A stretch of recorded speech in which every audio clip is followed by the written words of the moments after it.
On a bright September morning in 2018, 18-year-old Naomi Blackwell walked into the lecture hall for Introduction to American History at Whitmore University, one of the oldest and most prestigious institutions in the Ivy League, carrying a notebook and a sense of cautious optimism that would be shattered within the first 10 minutes of class, when Professor Lawrence Ashford, a tenured faculty member who had taught at Whitmore for 23 years and who was widely regarded as a leading scholar in colonial American history, looked directly at her as she took a seat in the third row and said in a voice that carried through the 200-seat auditorium, "I see we have some new faces today, which is wonderful. But I do want to remind everyone that this is an academically rigorous institution with very high standards, and I hope that our admissions office has not sacrificed those standards in the name of diversity initiatives, because that does a disservice to everyone, including the students who may not be prepared for the level of work we expect here." The comment hung in the air for a moment, and while Professor Ashford had not said Naomi's name, every eye in the room turned to look at her, the only black student in a sea of white and Asian faces, and Naomi felt her stomach drop as she understood with perfect clarity that the comment had been directed at her, that this man who did not know her, who had never spoken to her, who knew nothing about her qualifications or her capabilities, had looked at her and decided that she was a diversity admission who did not belong. Naomi Blackwell was the great-great-great-granddaughter of Samuel Blackwell, a freed slave who in 1867 had been hired as a master stonemason to help construct the very buildings in which Whitmore University conducted its classes, including Ashford Hall, where the American History Department was housed, and who had over the course of 15 years worked alongside a crew of black craftsmen to lay every brick, carve every stone detail, and build the physical infrastructure that would allow Whitmore to grow from a small regional college into the internationally renowned research university it was today. Samuel Blackwell's work had been extraordinary, his craftsmanship evident in the soaring Gothic Revival architecture that defined the campus, in the intricate stonework that adorned the library, in the chapel whose stained glass windows he had helped install.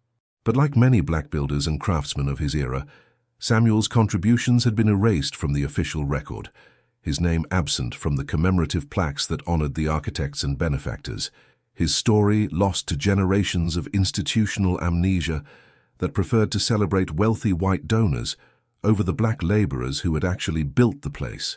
Naomi did not know this history when she sat in Professor Ashford's class that morning. She knew that her family had roots in the area, that they had lived in Connecticut for generations, that there were stories about ancestors who had done important work that had been forgotten, but the specifics had been lost over time, buried in boxes of old papers that no one had ever fully explored, mentioned in fragments by elderly relatives who passed away before sharing everything they knew. What Naomi did know was that she had worked incredibly hard to get into Whitmore. She had graduated valedictorian from her public high school in New Haven, maintaining a 4.0 GPA, while taking every advanced placement course available. She had scored a 1490 on her SAT. She had founded a tutoring program for underprivileged students, served as captain of the debate team, and written a college essay about the importance of education in breaking cycles of poverty that had moved her admissions counselor to tears. She had earned her place at Whitmore through merit, through dedication, through the same qualities that the university claimed to value in all its students, and yet here was Professor Ashford, questioning whether she belonged based on nothing more than the color of her skin. The rest of the lecture was a blur. Professor Ashford droned on about the syllabus, the reading assignments, the grading rubric, but Naomi barely heard any of it.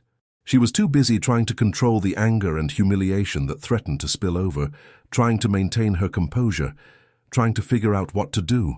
Should she say something? Should she report him? Should she just ignore it and hope it did not happen again? By the time the class ended, Naomi had decided to say nothing, at least not yet. She did not want to be labeled as difficult or oversensitive on her first day. She did not want to make waves. She would give it time, see if it was an isolated incident, and deal with it if it became a pattern. But it did become a pattern. Over the next 3 weeks, Professor Ashford called on Naomi less frequently than other students, despite her raised hand. When he did call on her, he responded to her answers with a skepticism he did not apply to others, questioning her interpretations, asking for more evidence, suggesting that she had not done the reading carefully enough.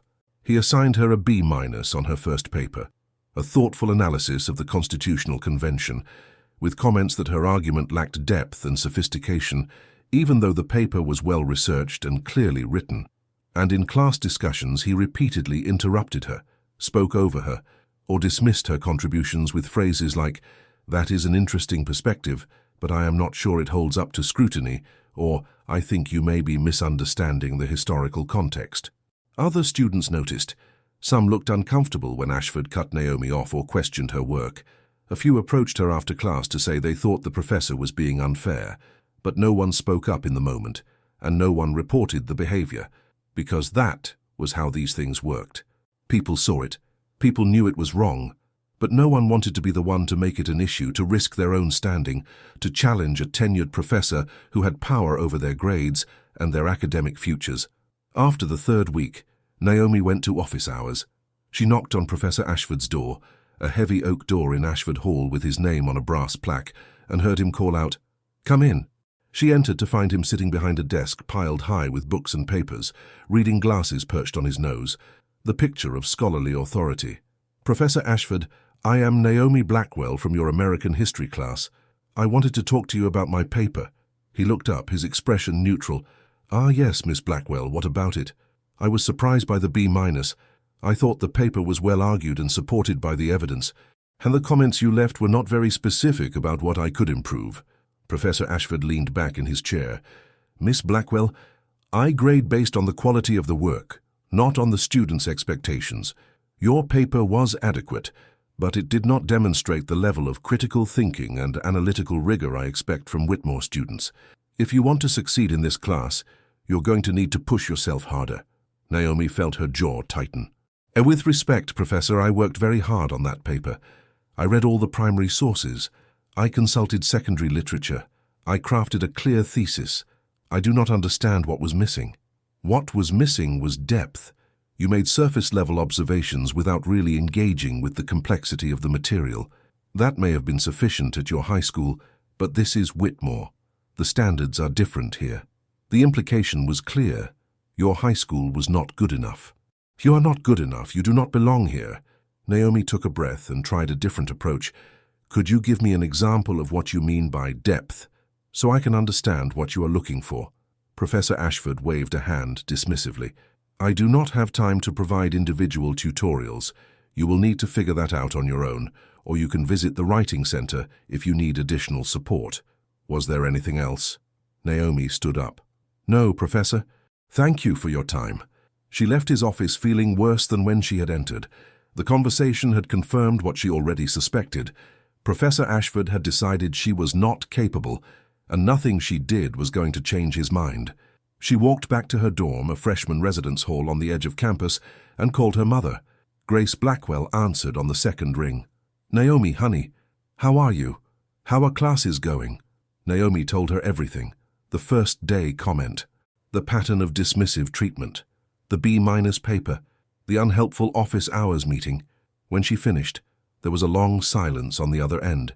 "Baby," Grace finally said, her voice tight with anger, "that professor is discriminating against you. You need to report him." "Report him to who?" "He is a tenured professor. I am a freshman. Who is going to believe me?" "The dean of students, the diversity office, someone.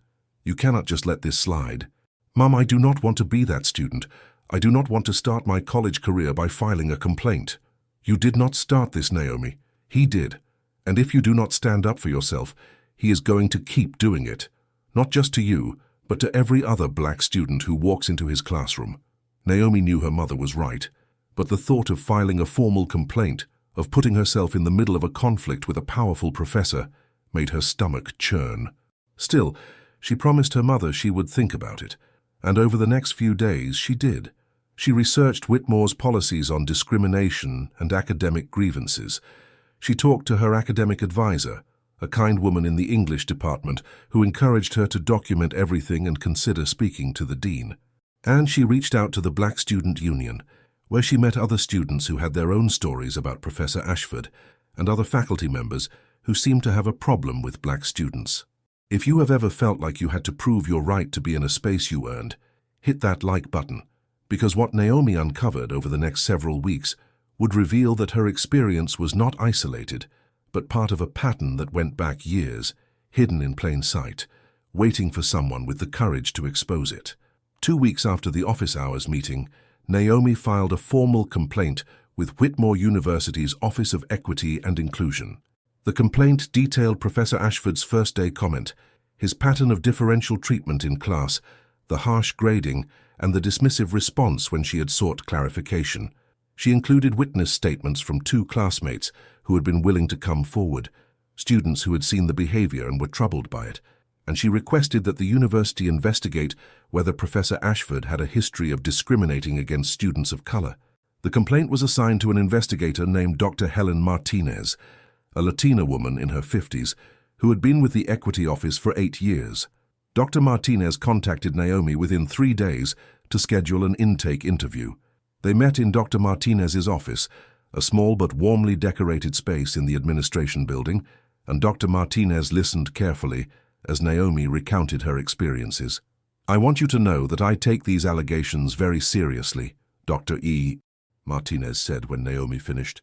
"Discrimination has no place at Whitmore, and we are committed to ensuring that all students have a fair and equitable educational experience. I am going to conduct a thorough investigation, which will include interviewing Professor Ashford, reviewing his grading records, and speaking with other students who have taken his classes. This process typically takes 4 to 6 weeks. In the meantime, if you feel uncomfortable continuing in his class, we can arrange for you to transfer to a different section." "I do not want to transfer," Naomi said. "I do not want to be pushed out of a class I have every right to be in." "I understand, but if the situation becomes untenable, please reach out to me. Your well-being is the priority." Dr. Martinez began her investigation the following week. She interviewed Naomi's classmates, several of whom corroborated the pattern of behavior. She reviewed Professor Ashford's grade distributions over the past 5 years and found a troubling trend. Black students in his classes received significantly lower grades on average than white and Asian students with similar standardized test scores and high school GPAs. The data was not conclusive proof of bias, but it was suggestive. She also discovered something else. Over the past decade, 3 other black students had filed informal complaints about Professor Ashford, alleging similar patterns of dismissive treatment and harsh grading. None of those complaints had resulted in formal investigations, largely because the students had been discouraged from pursuing them by advisors who said it would be difficult to prove and might harm their academic standing. When Dr. Martinez interviewed Professor Ashford, he was dismissive of the allegations. He insisted that he treated all students equally, that his grading was fair and consistent, and that if black students were receiving lower grades, it was because they were less prepared for the rigors of an Ivy League education. He characterized Naomi's complaint as the result of a student who was struggling academically and looking for someone to blame. And he pointed to his own record, noting that he had taught at Whitmore for over 2 decades, had won teaching awards, and had never been formally disciplined. Dr. Martinez compiled her findings into a report that was submitted to the Office of the Provost 6 weeks after Naomi filed her complaint.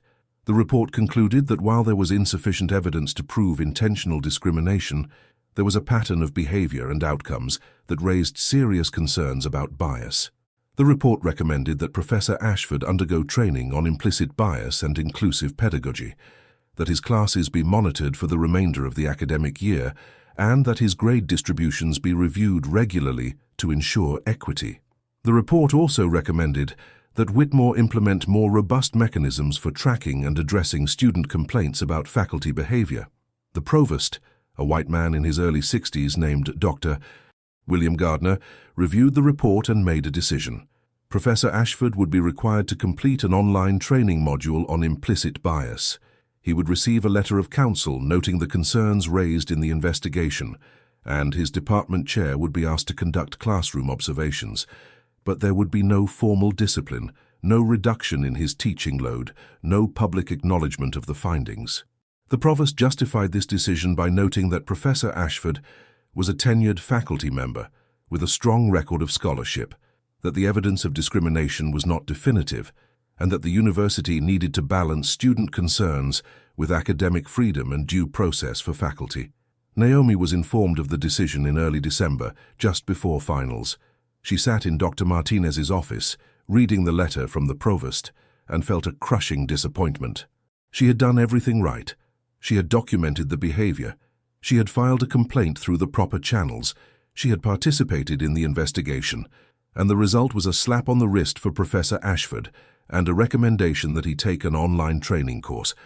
It felt like a betrayal, like the university was more interested in protecting its reputation and its tenured faculty than in protecting its students. "I know this is not the outcome you hoped for, Doctor," Martinez said gently, "and I want you to know that I advocated for stronger consequences, but the provost has the final say." "So nothing changes," Naomi said, her voice flat. "He gets to keep teaching. He gets to keep treating black students like we do not belong, and we just have to accept it. I wish I could tell you that I am surprised, but unfortunately this is not uncommon. Institutional change is slow, and powerful people are protected. But Naomi, your complaint matters. It is on the record now, and if Professor Ashford continues this behavior, there will be a documented history that can be used against him. What about the other students, the ones who complained before me? Why did not their complaints lead to anything?" Dr. Martinez hesitated. "Because they were discouraged from pursuing formal investigations, because they were told it would not make a difference, because the system is set up to make it difficult for students to hold faculty accountable." "That is not right." "No, it is not. But you filed a formal complaint and you got an investigation and now there is a record. That is more than the students before you were able to achieve. So do not give up, Naomi. Keep pushing, because change does not happen all at once. It happens through the accumulation of cases like yours, through people who refuse to stay silent." Naomi left the meeting feeling angry and exhausted. She had come to Whitmore expecting to be challenged academically, expecting to work hard, expecting to grow. She had not expected to spend her first semester fighting just to be treated with basic respect, but she was not going to give up, because Dr. Martinez was right. If she stayed silent, nothing would change, and the next black student who walked into Professor Ashford's classroom would face the same treatment she had. Over winter break, Naomi went home to New Haven and tried to decompress, but she could not stop thinking about what had happened, about the injustice of it, about the fact that somewhere in Whitmore's archives there might be records of other students who had faced similar treatment.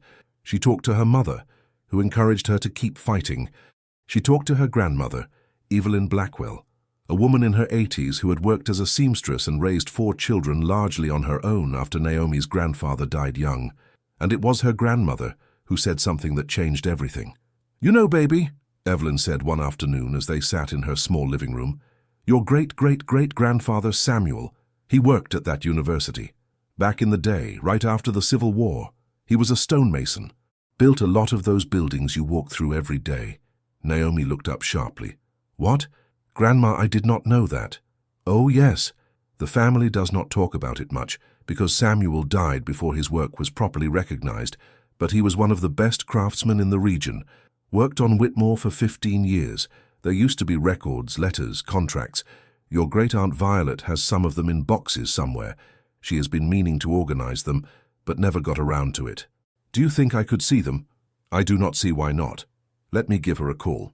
2 days later, Naomi was sitting in the cramped living room of her great-aunt Violet's house in Bridgeport, surrounded by boxes of old documents, photographs, and letters.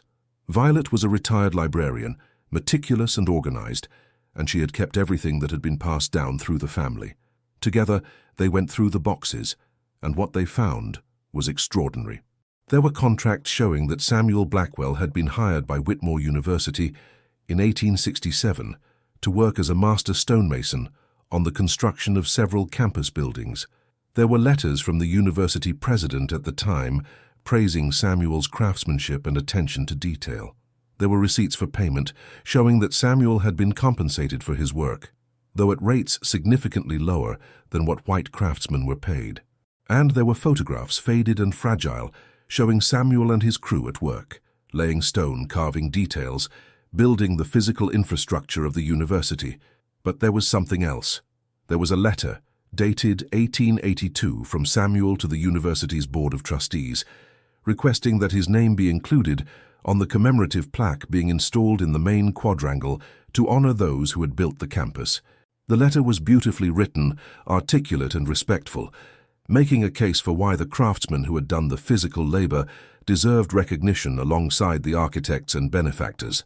And attached to the letter was a response from the board, politely declining Samuel's request, stating that the plaque was intended to honor those who had provided financial support or architectural vision, and that while Samuel's work was appreciated, it did not meet the criteria for commemoration. Naomi read the letter 3 times, feeling a rising sense of anger and sadness. Samuel Blackwell had built Whitmore University, literally, with his hands. He had poured 15 years of his life into creating something beautiful and enduring, and the institution had thanked him by erasing him from the record, by deciding that his contributions were not worthy of recognition. And now, over a century later, his descendant was being told by a professor in a building Samuel had built that she did not belong there. The irony was too much. Naomi gathered copies of the documents, thanked her great-aunt Violet, and drove back to New Haven. She spent the rest of break researching, contacting local historians, and piecing together Samuel's story. And when she returned to Whitmore in January for the spring semester, she had a plan. Naomi went to see Dr. Martinez again. She brought the documents, the letters, the photographs. She laid them out on the desk and told Dr. Martinez about Samuel Blackwell, about his work at Whitmore, about the university's refusal to recognize him. "This is not just about Professor Ashford questioning my admission," Naomi said. "This is about a university that has a long history of erasing black contributions. My ancestor built this place, and Whitmore pretended he did not exist. And now, over 100 years later, a professor is questioning whether I belong here. That is not a coincidence. That is a pattern." Dr. Martinez looked at the documents, her eyes widening as she read. "Naomi, this is incredible. Have you shared this with anyone else?" "Not yet, but I am going to. I am going to write about it. I'm going to make sure people know the truth. You should also share this with the university archivist. This is part of Whitmore's history, and it should be preserved and acknowledged." Naomi nodded. Over the next several weeks, she worked on an article for the student newspaper, the Whitmore Chronicle, detailing Samuel Blackwell's contributions to the university and the institutional erasure of his legacy. She interviewed historians, consulted archives, and built a compelling case that Samuel and other black craftsmen had been written out of Whitmore's official history. The article ran in early February with the headline, "The Builders Whitmore Forgot: How Black Craftsmen Built an Ivy League University and Were Erased from History." It included photographs of Samuel at work, reproductions of the contracts and letters, and a call for the university to acknowledge and honor his contributions. The response was immediate and overwhelming. Students, particularly black students, shared the article widely on social media. Faculty members in the History and African American Studies departments praised the research and called for the university to take action. Alumni reached out to express their shock and support, and reporters from regional and national media outlets picked up the story, framing it as an example of how even elite institutions had benefited from black labor while refusing to acknowledge it. Subscribe to this channel if you believe that hidden histories deserve to be uncovered and honored, because what happened next would force Whitmore University to confront not just one professor's bias, but an institutional legacy of exclusion and erasure that went back to its founding. The university administration was caught off guard by the attention. The president, Dr. Caroline Westfield, issued a statement saying that Whitmore was committed to understanding and acknowledging all aspects of its history, including the contributions of black workers who had been overlooked. She announced that the university would conduct a comprehensive historical review to identify other individuals whose contributions had been erased, and she promised that appropriate recognition would be given. She also mentioned, almost as an afterthought, that the university was committed to creating an inclusive environment for all students and would continue to review its policies and practices to ensure equity. But the statement felt hollow to Naomi and many other students. It was a PR response carefully worded to sound progressive without committing to any concrete action. There was no acknowledgement of Professor Ashford's behavior, no discussion of the systemic issues that allowed faculty to discriminate with impunity, no plan for how the university would change its culture to ensure that students like Naomi were treated with respect. So Naomi and several other members of the Black Student Union decided to organize.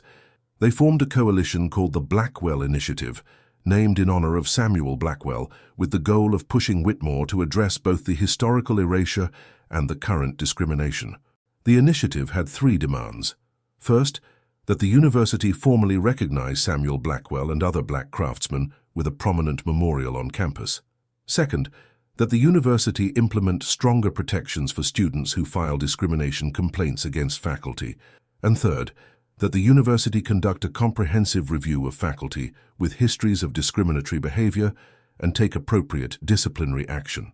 The Blackwell Initiative launched a campaign that included op-eds in the student newspaper, social media activism, meetings with administrators, and a sit-in at the president's office. The sit-in lasted 3 days, with dozens of students camping out in the administration building, refusing to leave until President Westfield agreed to meet with them and commit to their demands. The protest attracted significant media coverage, and the pressure on the university mounted. On the 4th day, President Westfield agreed to a meeting. She sat down with Naomi and 5 other student leaders in a conference room, flanked by the provost, the dean of students, and several other administrators. The meeting lasted 2 hours, and it was contentious. The students laid out their demands and the evidence supporting them. They talked about Samuel Blackwell, about Professor Ashford, about the pattern of discrimination that had been allowed to persist. And they made it clear that they were not going to back down until the university took meaningful action. President Westfield listened, asked questions, and ultimately made a commitment. The university would establish a memorial to Samuel Blackwell and other black workers who had built the campus, to be designed in consultation with the Black Student Union and installed within 18 months. The university would revise its policies on student complaints to ensure more robust investigations and stronger protections against retaliation. And the university would conduct a comprehensive review of faculty members who had been the subject of multiple discrimination complaints, with the understanding that appropriate discipline would be taken if patterns of bias were found. The students accepted the commitment, though with skepticism. They had heard promises before, and they knew that institutional change was slow, but they also knew that they had achieved something significant. They had forced the university to acknowledge a hidden history. They had put Samuel Blackwell's name on the record, and they had created momentum for change that would be difficult for the administration to ignore. The faculty review was conducted over the spring semester by a committee that included faculty members, administrators, and an outside expert on academic discrimination. The committee reviewed complaint records, grade distributions, and student evaluations for every tenured and tenure-track faculty member at Whitmore. Professor Ashford was one of several faculty members flagged for further investigation. The committee found that over his 23-year career, Ashford had been the subject of 7 informal complaints and 1 formal complaint from black students, all alleging similar patterns of dismissive treatment and harsh grading. The committee also found that his grade distributions showed a statistically significant gap between black students and white students, even after controlling for prior academic performance.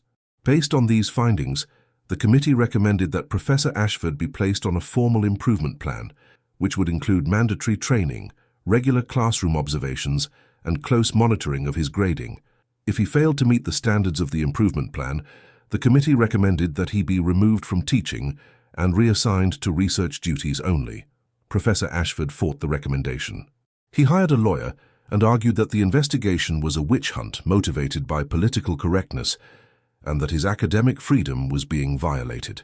He pointed to his scholarship, his teaching awards from earlier in his career, and the support of some colleagues who argued that he was being unfairly targeted. But the committee stood by its findings, and in May, the provost approved the improvement plan. Naomi finished her freshman year exhausted but proud.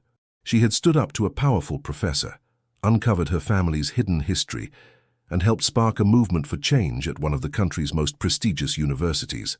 Her final grade in Professor Ashford's class was a B, higher than the B- on her first paper, but still lower than she deserved. But the grade did not matter as much as it once had, because Naomi had learned something more important than American history. She had learned that institutions were not neutral, that power protected itself, and that change required courage, persistence, and a willingness to make people uncomfortable. Over the summer, Naomi worked with the university archivist to ensure that Samuel Blackwell's papers were properly preserved and catalogued. She also worked with a sculptor and a landscape architect on designs for the memorial that would honor Samuel and the other black craftsmen. The design they settled on was a bronze statue of Samuel, holding a trowel and standing in front of a wall of stone, with plaques listing the names of all the black workers who had built Whitmore. The statue would be placed in the main quadrangle, in a prominent location where every student, faculty member, and visitor would see it. The memorial was unveiled in October of Naomi's sophomore year, on a crisp fall day that drew hundreds of people to the ceremony. President Westfield gave a speech acknowledging the university's failure to recognize Samuel Blackwell and pledging to do better in the future. Naomi spoke on behalf of her family, talking about Samuel's legacy and the importance of remembering those whose contributions had been erased. And Evelyn Blackwell, now 83, was there to see her ancestor honored at last, tears streaming down her face as the statue was revealed. It was a moment of pride and vindication. But it was also bittersweet, because Naomi knew that the memorial was just a symbol, the real work of changing Whitmore's culture, of ensuring that black students were treated with respect, of holding faculty accountable, that work was ongoing, and it would require vigilance for years to come. As for Professor Ashford, he completed the mandatory training and submitted to classroom observations for the fall semester of Naomi's sophomore year, but he did not change his behavior. The observations revealed the same patterns of dismissive treatment toward black students, the same questioning of their contributions, the same harsh grading. In December, the provost made a decision. Professor Ashford would be removed from teaching effective immediately and reassigned to research duties only. He would retain his tenure and his salary, but he would no longer have contact with students. Professor Ashford announced his retirement the following month, citing the hostile work environment and the university's abandonment of academic freedom. Some faculty members and alumni rallied to his defense, arguing that he was being forced out for political reasons, but most people, particularly students and faculty of color, saw his departure as long overdue, and Naomi, reading the announcement in her dorm room, felt a sense of closure. She had not set out to end Professor Ashford's teaching career. She had just wanted to be treated fairly, but by standing up for herself, by refusing to accept discrimination, she had helped create a safer environment for the students who would come after her. 5 years after Naomi's freshman year, Whitmore University looked different. The Blackwell Memorial was a landmark on campus, a place where students gathered, took photos, and reflected on the university's complicated history. The Office of Equity and Inclusion had been expanded and strengthened, with more staff, more resources, and more authority to investigate complaints. The faculty review process had been made more robust, with annual audits of grade distributions and student evaluations to identify potential bias. And several other faculty members who had been the subject of repeated complaints had been disciplined or had left the university. But the changes went deeper than policies and procedures. The culture was shifting. Students felt more empowered to speak up when they experienced discrimination. Faculty were more aware of their biases and more willing to examine their teaching practices, and administrators understood that creating an inclusive environment was not just a moral imperative, but essential to the university's reputation and success. Naomi graduated from Whitmore in 2022 with a degree in history and African American studies. She went on to pursue a PhD in history, with a focus on the contributions of black craftsmen and laborers to American institutions. Her dissertation, which explored the erasure of black workers from the historical record at Ivy League universities, was published as a book that won multiple awards and became required reading in African American studies programs across the country. But Naomi's greatest achievement was not her scholarship. It was the change she had sparked at Whitmore. Because of her courage, because of her refusal to stay silent, the university had been forced to confront its history and its present. And while Whitmore was not perfect, while there was still work to be done, it was better than it had been. More honest, more accountable, more inclusive. 10 years after Naomi's freshman year, she was invited back to Whitmore to give the commencement address. She stood on the stage, looking out at the graduating seniors, and told them the story of her first day in Professor Ashford's class, of the comment that had made her feel like she did not belong, and of the journey that had followed. "I want you to know," Naomi said, "that belonging is not something that is given to you by an institution or a person in power. Belonging is something you claim for yourself. It is something you fight for, and it is something you help create for others. When I walked into Professor Ashford's classroom 10 years ago, he tried to make me feel like I did not deserve to be here. But I did deserve to be here. My ancestor built this place. My family earned the right to be here generations ago, and I earned it through my own hard work and determination. She paused, looking around at the sea of faces. Some of you have faced challenges like mine. Some of you have been questioned, dismissed, or told that you do not belong. I want you to know that those voices are wrong. You belong here, you earned your place, and when you leave Whitmore today, you carry with you not just your education, but the responsibility to create spaces where everyone can belong, to challenge injustice wherever you find it, and to remember the people who came before you, who built the institutions you benefit from, whose names may not be on plaques, but whose contributions made everything possible. The applause was thunderous, and after the ceremony, dozens of students, many of them students of color, came up to thank Naomi, to share their own stories, to tell her that her example had inspired them to speak up when they faced discrimination. And Naomi felt a sense of pride and purpose that was deeper than any academic achievement, because she had used her platform to make a difference. She had turned pain into power. And she had honored her ancestor's legacy by ensuring that his story would never be forgotten again. Share this story with someone who needs to hear it, because the lesson here is not just about one student or one university, but about the courage required to challenge institutions that benefit from erasure, the importance of uncovering hidden histories, and the belief that belonging is not a gift to be granted, but a right to be claimed. 15 years after Naomi's freshman year, Whitmore University had become a leader in the Ivy League on issues of diversity, inclusion, and historical accountability. The Blackwell Initiative had evolved into a permanent institute within the university, dedicated to researching and publicizing the contributions of marginalized groups to the institution's history. The institute offered courses, sponsored research, and maintained a digital archive that documented the stories of Black workers, women, immigrants, and others whose contributions had been erased or overlooked. The impact of Naomi's activism rippled beyond Whitmore. Other Ivy League universities, facing pressure from their own students and inspired by Whitmore's example, began conducting similar historical reviews. Yale, Harvard, Princeton, and Brown all established projects to uncover and acknowledge the contributions of enslaved people, Black craftsmen, and other marginalized groups to their campuses. Memorials were erected, buildings were renamed, and curricula were revised to include more honest and comprehensive accounts of institutional history. But the work was not without resistance.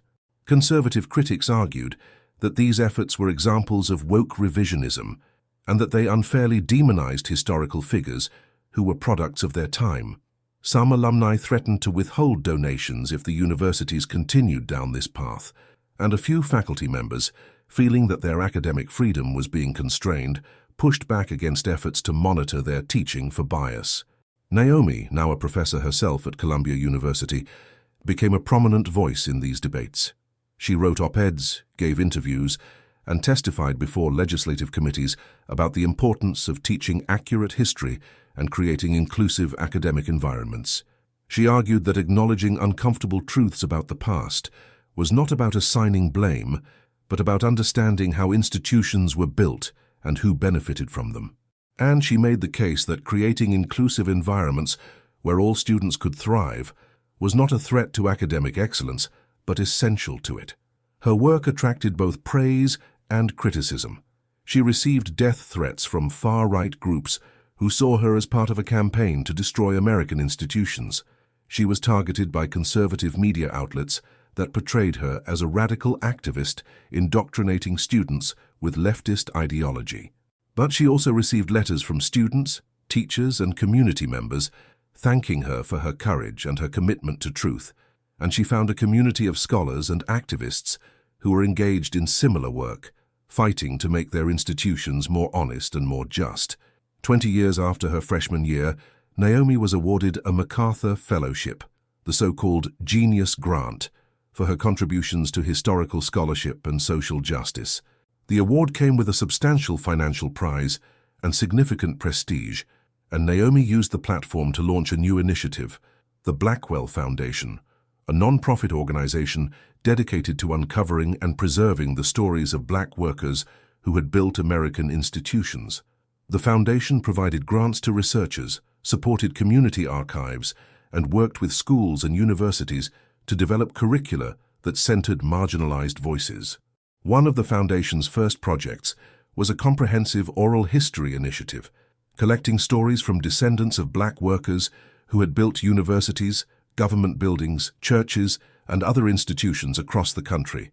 The project documented hundreds of stories, many of which had never been recorded before, and made them available through a public database.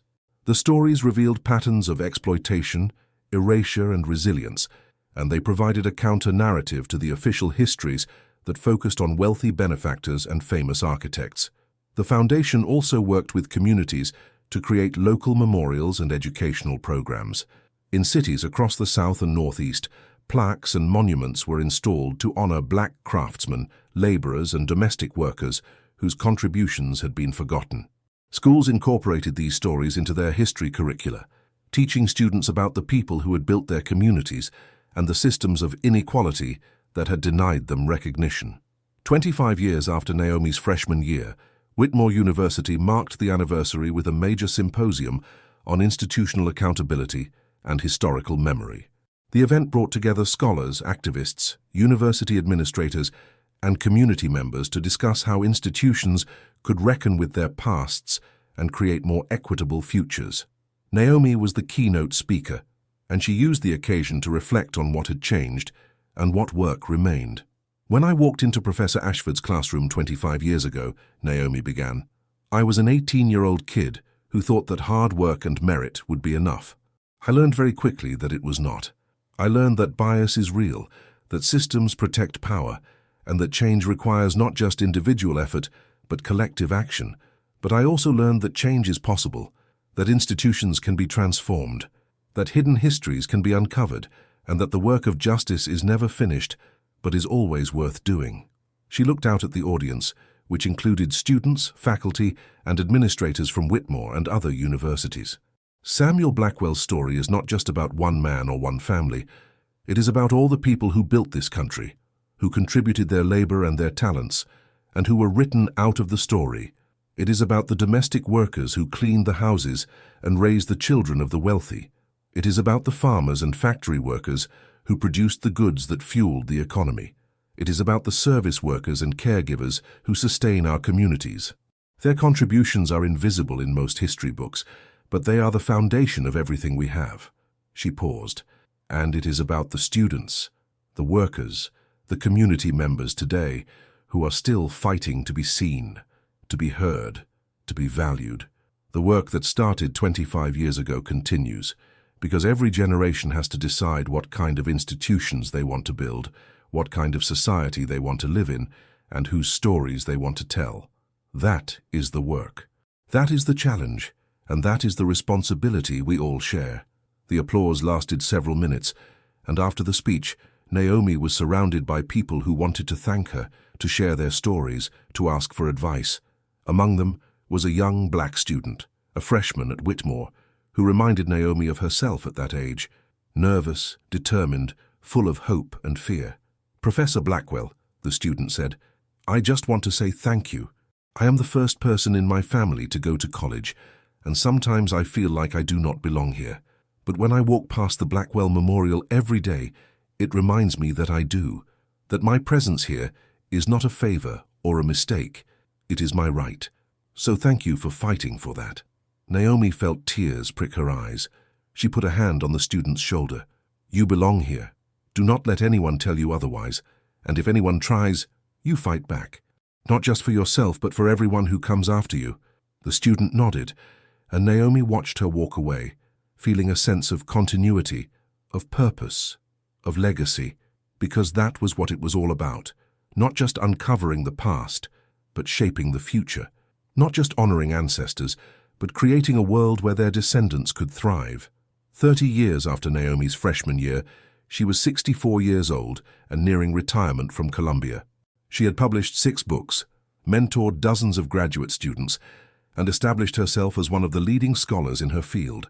But her proudest accomplishment was still the work she had done as an 18-year-old freshman, standing up to a professor who tried to diminish her, uncovering her ancestors' story and forcing an institution to reckon with its history. That year, Whitmore University announced that it would be renaming Ashford Hall, the building that housed the history department, to Blackwell Hall in honor of Samuel Blackwell and his contributions to the university. The announcement came after years of advocacy from students, faculty, and alumni who argued that it was inappropriate to have a building named after a university president who had refused to acknowledge the black craftsmen who had built the campus. The renaming was controversial, with some arguing that it was erasing history and others arguing that it was correcting a historical injustice. Naomi was invited to speak at the renaming ceremony, and she brought with her a delegation of Blackwell family members, including her mother Grace, now in her 80s, and several cousins and relatives who had never known the full extent of Samuel's contributions until Naomi had uncovered them. They stood together in front of the newly installed plaque which read, "Blackwell Hall, in honor of Samuel Blackwell and the black craftsmen who built Whitmore University." Naomi looked at the plaque, at the building her ancestor had constructed with his own hands, and felt a sense of completion. Samuel Blackwell's name was finally on the wall. His story was finally being told, and the institution that had erased him was finally acknowledging his contributions. It had taken over a century and a half, but justice, however delayed, had arrived. In her remarks, Naomi spoke about the long arc of history, about how injustices are often not corrected in the lifetimes of those who experience them, and about the importance of persistence. "My ancestor Samuel built this building in 1867, she said. He asked to have his name recognized in 1882. He was denied. And today, in 2048, 166 years after he made that request, his name is finally on the wall. That is how long justice sometimes takes. But it is never too late to tell the truth. It is never too late to honor those who were forgotten. And it is never too late to commit to doing better." The ceremony was attended by hundreds of people, including students, faculty, administrators, and members of the local community. It was covered by national media, and the story of Samuel Blackwell and his descendant Naomi became a symbol of historical reckoning and institutional accountability. The coverage sparked conversations at other universities and institutions about who they honored, whose stories they told, and whose contributions they acknowledged. 35 years after Naomi's freshman year, she retired from Columbia and returned to New Haven, where she continued to work on projects related to the Blackwell Foundation. She spent her days researching, writing, giving talks, and mentoring younger scholars and activists. She also spent time with her family, including her grandchildren, to whom she told stories about Samuel Blackwell and the importance of knowing where you came from.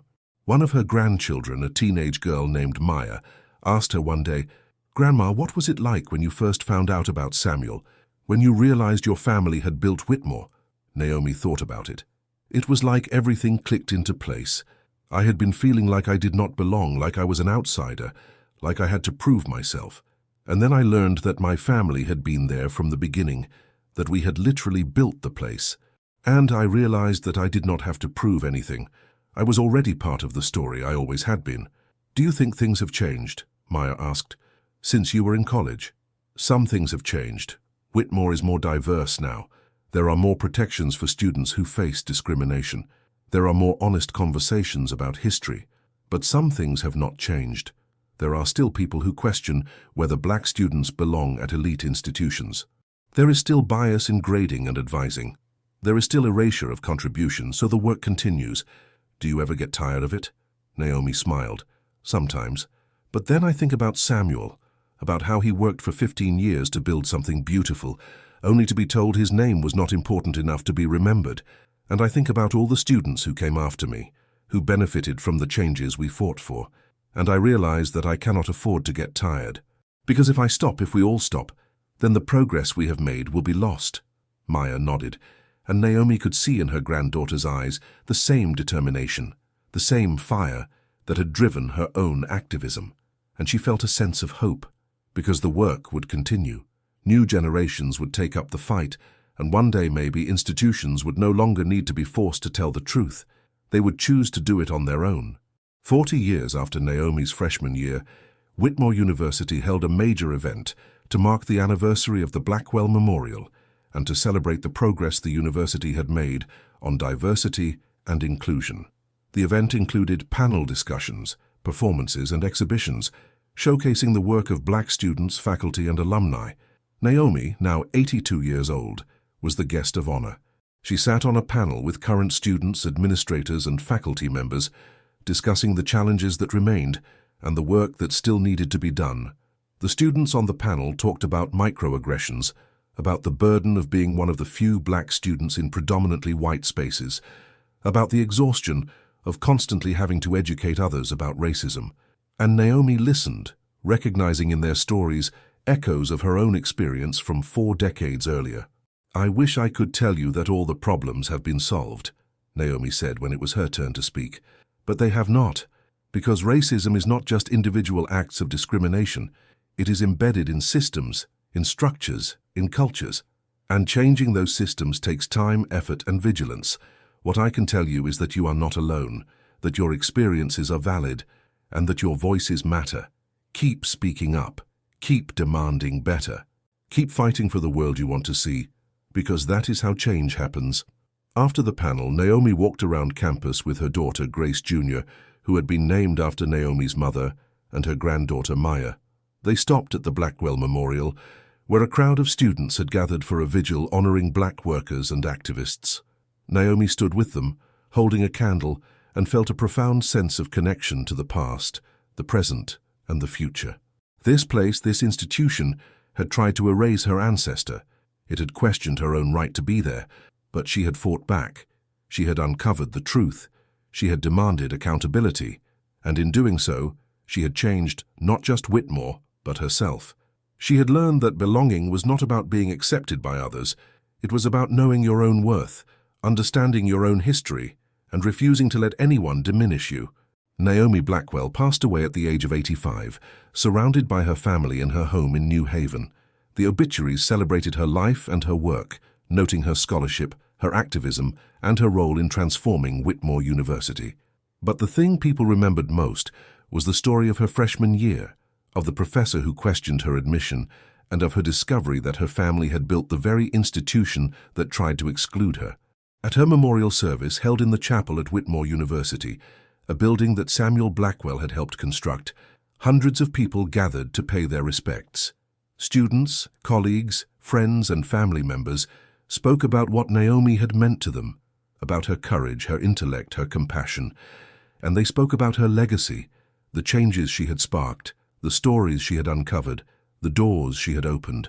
One speaker, a young Black professor at Whitmore named Dr. Osu James Carter, told the story of how Naomi's work had inspired his own research into the contributions of Black workers to American institutions.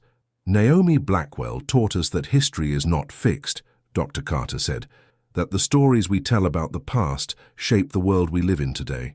She showed us that uncovering hidden histories is not just an academic exercise, it is a moral imperative, because when we erase people from the story, we deny them their humanity. And when we remember them, when we honor them, we affirm that their lives mattered, that their contributions mattered, and that we are all connected in ways we may not always see."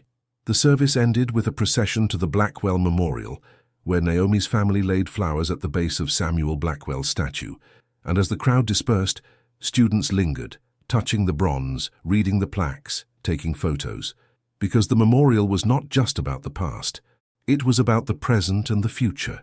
It was a reminder that the work of justice was ongoing, that every generation had to fight for it, and that the sacrifices of those who came before made that fight possible. In the years after Naomi's death, her legacy continued to grow. The Blackwell Foundation expanded its work, supporting projects across the country that uncovered and preserved the stories of marginalized communities. Whitmore University established the Naomi Blackwell Chair in African American History, a fully endowed professorship that supported scholars working on issues of race, labor, and historical memory. And the story of Naomi and Samuel Blackwell became required reading in American history courses, taught not just as a story of individual courage, but as a case study in institutional accountability and the power of historical reckoning. And every year on the anniversary of the day Naomi first walked into Professor Ashford's classroom, Whitmore University held a day of remembrance when students, faculty and staff gathered at the Blackwell Memorial to reflect on the university's history, to honor those whose contributions had been erased, and to recommit to the work of creating an inclusive and just community. It was a tradition that kept Naomi's legacy alive, that ensured that the lessons she had taught would not be forgotten, and that reminded everyone who passed through Whitmore's gates that they were walking on ground built by people whose names deserved to be known, whose stories deserved to be told, and whose contributions deserved to be honored. And so the story of Naomi and Samuel Blackwell endured, passed down from generation to generation, a testament to the power of uncovering hidden truths, the importance of challenging institutional erasure, and the belief that justice, however delayed, is always worth fighting for.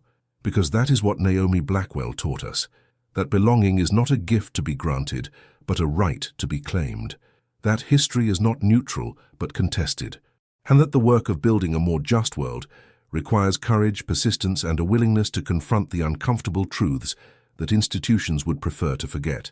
That is her legacy. That is her gift. And that is why, long after her death, people still tell the story of the black student who arrived at an Ivy League university on day one, was questioned by a professor who did not know that her family had built the place, and who fought back with grace, determination, and an unwavering commitment to truth. Share this story with someone who needs to hear it, because the lesson here is not just about one student or one university, but about all of us. About the responsibility we have to uncover hidden histories, to challenge institutional erasure, to honor those whose contributions have been forgotten, and to fight for a world where everyone can belong without having to prove they deserve to be there.